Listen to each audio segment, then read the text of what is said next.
All right, what's going on, you guys? Nick here with Nick's Strength in Pokemon. I've got some interesting topics to discuss today involving Metazoo, Pokemon. We're even going to touch on Magic the Gathering. So, a lot of interesting stuff. We're going to start with Metazoo. The first story that I've got for you guys today, I want to talk about this recent announcement on the Metazoo Instagram page that they're going to be announcing a major new partnership at the San Diego Comic-Con. Now, there's been a lot of speculation as to what this partnership might be. The two main theories that I've seen floated so far are Funko Pops and plushies. So I'm inclined to lean more in the direction that it's finally going to be the plushie collab that they've been talking about for so long. Now, as far as what company this could be, I really have no idea. I probably couldn't name you three plushie companies outside of Beanie Babies, but they started out with the egg that they were doing at conventions, and that was like a big convention hit, and then that evolved or hatched into the Cumberland Dragon, and they also did the Mothman Valentine's Day plushie, and those were two very big hits. But the fact that they had been doing kind of this soft launch of the plushies at the conventions already, I think is probably a good indicator that would probably be the first thing. And they've been talking about doing plushies for a very long time, and it just hasn't really materialized yet. That would be what I would think it would be. And the only clue that they gave us was just cute. Now, I think plushies would probably be more fitted in that category than Funko Pops would be. And honestly, I think the Funko Pop licensing partnership would be a much bigger deal than the plushies would be. So I think that would be something they would probably save for the New York Comic-Con, because that's the bigger of the two. It's a bigger announcement, and I think that would probably be where they do that. Now, there are already some cryptid Funko Pops. I've got a Mothman one up here, actually. Let me get it for you guys. So this is the Mothman Funko Pop, and this is from, I guess it's not really necessarily a brand. It's just like a series of Funko Pop mythological pops. Residents of Point Pleasant, West Virginia, reported multiple sightings of Mothman between November 1966 and December 1967. So I'd expect when they do Funko Pops, we're probably going to see a Mothman one. It's probably going to resemble this one. This one I think was exclusive to some place in Australia, I guess. Beans is over here whiling because there's a thunderstorm right now, and every time he hears thunder, he's like barking. But pretty cool. Funko Pops, Metazoo, maybe they'll do that in the near future. But I honestly think it's going to be plushies. I think they've kind of been preparing us for that for a while with the convention plushies. And I think they also did a plushie at the Water Tower event at the Loveland Frogman Festival in Loveland, Ohio. But I forget what character it was. It wasn't like as popular of a beastie that they did for that plushie. So I'm going to guess plushies. Now, the next thing that I wanted to talk about here is this Metazoo Steve Aoki and Bailey live Poke auctions falling out. So apparently there was some kind of big falling out between this Bailey guy. And if you guys don't know who Bailey is, it was the guy that bought the Mothman for $30,000. And I think to some extent he was either the guy that made the offer on Steve Aoki's behalf, the bounty offer for whoever pulled the one-of-one Mothman from Topps Chrome being $30,000. I believe it was him that made that initial offer on behalf of a company that he was partnered with Steve Aoki in. So apparently him and Steve Aoki had some kind of big falling out. That company no longer exists, and Metazoo put out a statement saying that whatever this rivalry is, or this beef, or this falling out between Steve Aoki and Bailey, apparently Metazoo has nothing to do with it. So they're saying that whatever it is has nothing to do with Metazoo. Metazoo as a company is not involved, and this falling out has nothing to do with them, which I guess would be a good sign for Metazoo fans that Steve Aoki doesn't have any internal issues with Metazoo. But whatever that whole weird situation was, I think is kind of noteworthy, because that whole bounty offer that everybody thought that Steve Aoki was going to be buying that one-of-one Mothman for $30,000 from Topps Chrome, and then when someone pulled it, Steve Aoki was nowhere to be found, and then this Bailey guy was the one that bought it. So there's a lot of initial confusion with that big $30,000 bounty, with that Mothman, and with this whole Steve Aoki situation. Honestly, prior to Metazoo, to be completely honest, I had never even heard of Steve Aoki. I had no idea of anything he was involved in, anything that he did, until Metazoo. So his partnership with Metazoo, well, I think it's cool because he seems like he's more of a mainstream guy and he's got some good connections. Honestly, I don't know much about him. I've never followed him before. I don't even think I follow him to this day. So whatever that whole deal is with Steve Aoki, I don't think it's that big of a concern with Metazoo, because I'm a big Metazoo fan. I'm a big Metazoo buyer, and nothing that Steve Aoki has done or probably will do has really influenced much of my buying in Metazoo. So whether or not this disagreement between him and this Bailey guy does have any impact on anything Metazoo related, I don't think it really matters a whole lot. Because I think most of you guys are probably like me and probably don't really know who Steve Aoki is outside of Metazoo, aside from he's a DJ. And honestly, I don't think very many of us really care, to be completely honest. I don't care. I don't think you guys care very much. But it does seem like there's some kind of disagreement going on. There's not really a whole lot of specifics about it. And I just think a lot of that is part of this $30,000 Mothman bounty that a lot of people seem to take issue with, that once the Mothman was pulled, Steve Aoki was nowhere to be found. And maybe that bounty being put out on his behalf was something he didn't even know about. So I think it has something to do with that, and might even stem from that. So there's that. And there's also the One Ring from the Magic the Gathering Lord of the Rings set has finally been pulled. It unfortunately graded a PSA 9. And speaking of bounties, there's a $2 million bounty on that specific card. And the fact that that card has been pulled so early on in the release, the boxes are taking a pretty big hit. I think they're down to like 370 or 380 right now from being like 500 to 550 as soon as that ring was pulled. Now, there are other serialized cards within the set that are selling for thousands of dollars, but honestly, I think this is one of the best marketing moves that Magic the Gathering has ever made. I didn't grow up with Magic the Gathering. I have no connection to it. I never collected it. I never knew anybody that did collect it. I have no nostalgic interest in Magic the Gathering, but this release of Lord of the Rings, this Lord of the Rings set that they made, I was very into Lord of the Rings as a kid. This marketing of this one ring card that has this $2 million bounty, it convinced me to buy a box of this Magic the Gathering set. And this is the first time I've been interested in anything that Magic has done in the entire course of my collecting career. So people can say what they want about serialized cards. I think they're a good idea. I like them. I think it's great marketing. And I think in this specific case with Magic the Gathering, even though it's already been pulled, and I think it's really unfortunate that it graded a 9, I think it did a lot for their brand, and I think it did a lot for this specific set. Because honestly, I would never even mention Magic the Gathering in a video outside of this specific instance, because this One Ring, this serialized one-of-one card, this $2 million card that everybody's talking about has been pulled. Now the box prices are dropping, and it's just I think it's a very interesting situation. I think across the board, you could probably draw parallels between this Magic the Gathering thing and the Mothman. Because once that, even though there was 3 one-of-one Mothmen in the Topps Chrome set, once that first one was pulled, I think interest very significantly dropped in Topps Chrome. And then once that second one was pulled, and then I think with that second one being pulled, everybody kind of realized, okay, so there's not just one, because it wasn't really clear in the beginning. So everyone kind of realized, okay, there's not just one Mothman in this set. There's not just one-of-one. There's 3.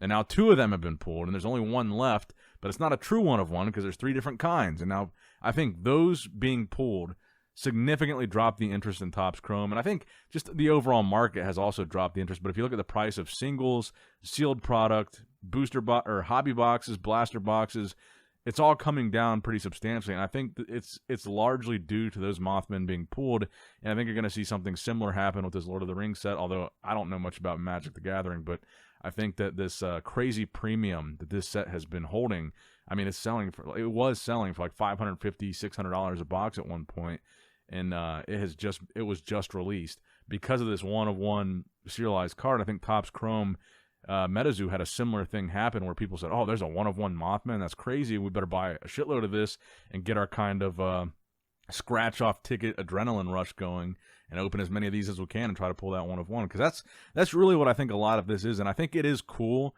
to have a one-of-one card. And if you're the person that pulls it and you own it, I think it's very cool to have a number assigned to that card and say, I'm the only person on the planet with this card. One-of-one, I've got it. But I also think it makes a really good gambler's addiction chase to have these one-of-one or just seeded serialized cards in any set. Because I think that's what we really like, that rush in the end. I mean, really, when you're opening stuff like Wilderness or Cryptid Nation 2nd Edition, what are you opening it for at this point? You're opening it for the scratch-off rush of maybe I'll get a blue ink from 2nd Edition. You're not opening it for the hollow hits. You probably got everything you need by now.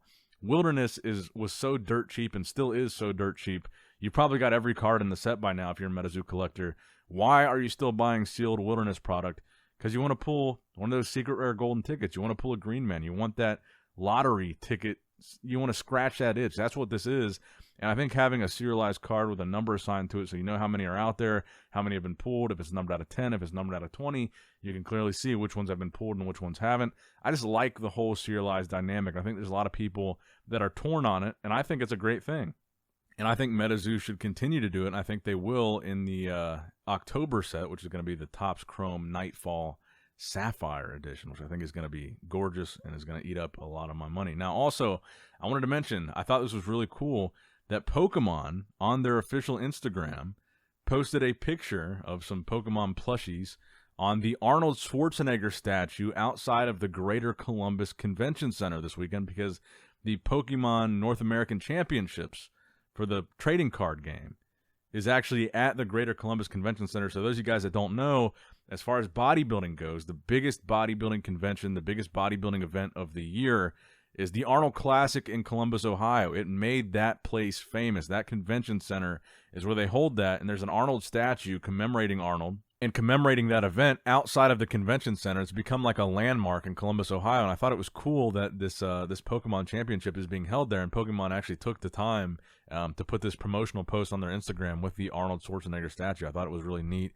and just kind of a pretty cool crossover moment for Pokemon and bodybuilding, because it's a crossover that's very rare, and it's a crossover that you get here on this channel, but to actually get it from the Pokemon company, I think is something that is pretty cool to see. And also, in bodybuilding news, the passing today of fitness influencer, men's physique competitor, Joe Linder, a.k.a. Joe Aesthetics. You guys might even know who he is, even if you don't follow bodybuilding closely.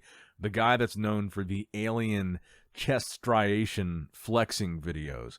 So he passed away today at the age of 30 years old.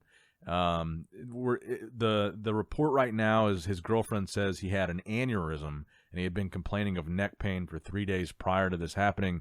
But again, he was only 30 years old, and I think these kind of things in the fitness industry seem to happen with a pretty expected regularity. Every year, there's like a handful of very big names, very key figures, whether they're competitive athletes, whether they're influencers, YouTubers, or just big names in the IFBB. Every year, we can expect to see really big names at a very young age pass away from one thing or another, and it does seem like it happens disproportionately so in the fitness industry. Like all these other niches and genres on social media, whether it's gaming or pop culture, whatever, it seems like you don't see this high of a regular concentration of people passing away at a young age. In the fitness industry, you do, and I think it hits extra close to home, not only because I think a lot of people realize that the people that are passing away, a big factor is probably the performance-enhancing drugs, the steroids, and the risk that they choose to take to achieve the physiques that they have is probably a big reason why a lot of these guys pass away so young. It's not probably, it is. It really is the reason. But I think a lot of people are very mentally affected by this and emotionally moved when someone passes away like this guy. Very young guy, very great physique, 8.5 million followers on Instagram. A lot of young kids followed him, looked up to him, wanted to be him. This guy and these guys are like superheroes to these kids. And I think it affects people even more. When anybody dies, it affects people. But I think in the fitness industry specifically, people view these guys as superheroes. This is the body you want to have. This is the person you want to be. This is the guy that you look up to, or that you follow his diet or his training. And when someone like that passes away very young, it's a painful reminder of our own mortality, and I think even more so than when any other famous person dies, because this is supposed to be the example of fitness, of health, of what a good male physique looks like. And I think that's why it hits so hard. And I was reading some of the comments and the impact that this seemed to have on so many people, and I think that's really why it affects people so much. Like, I remember when Dallas McCarver, the pro bodybuilder, passed away back in 2017, we were the exact same age. And me and Joe are the same age. I just turned 30. So when these things happen, and it's somebody that is in that same demographic as you, they're like they're your peer kind of. It really hits home to remind you we could go any day. And these are people that, aside from the steroids and stuff, they are a physical example of like masculinity, the male physique, the male fitness pinnacle. This is how much muscle you could possibly have. And I think that's why it hits so close to home. And I want to say it does affect me as well. I remember when Dallas passed away, and it had me thinking, wow, I mean, something like that could happen to me. The guy had a heart attack in his kitchen and just dropped. And Joe, out of nowhere, we don't know for sure what type of aneurysm this was, if it was a genetic thing, what caused this, if it could have been caused by high blood pressure, which could have been accelerated by the steroid use. We have no idea, and all that would just be speculation. But, like, it's a little different. Like, when Rich Piana passed away, it hit close to home, but he was in his mid-40s. But when these guys pass away that are close to pretty much all of our ages, I would say a lot of you guys watching right now are probably in that 25 to 35 age range. So to see someone pass away that's like this pinnacle of fitness, it really hits close to home, and it's a really painful reminder of our own mortality, that these guys, no matter how good-looking they are, or how fit they are, how active they appear to be, we can all go at any time. And I just want to say that I sympathize with that sentiment. I sympathize with his friends and family. And it definitely is one of those things that me too, it makes me think like, wow, our time here is very limited. It makes you contemplate your own mortality. It makes you, I think for me, it makes me more anxious. What if X, Y, and Z goes wrong with me? I could have an aneurysm at any time. And I don't want to jinx it by saying that, but it does make you kind of sit and think, wow, this could happen to me.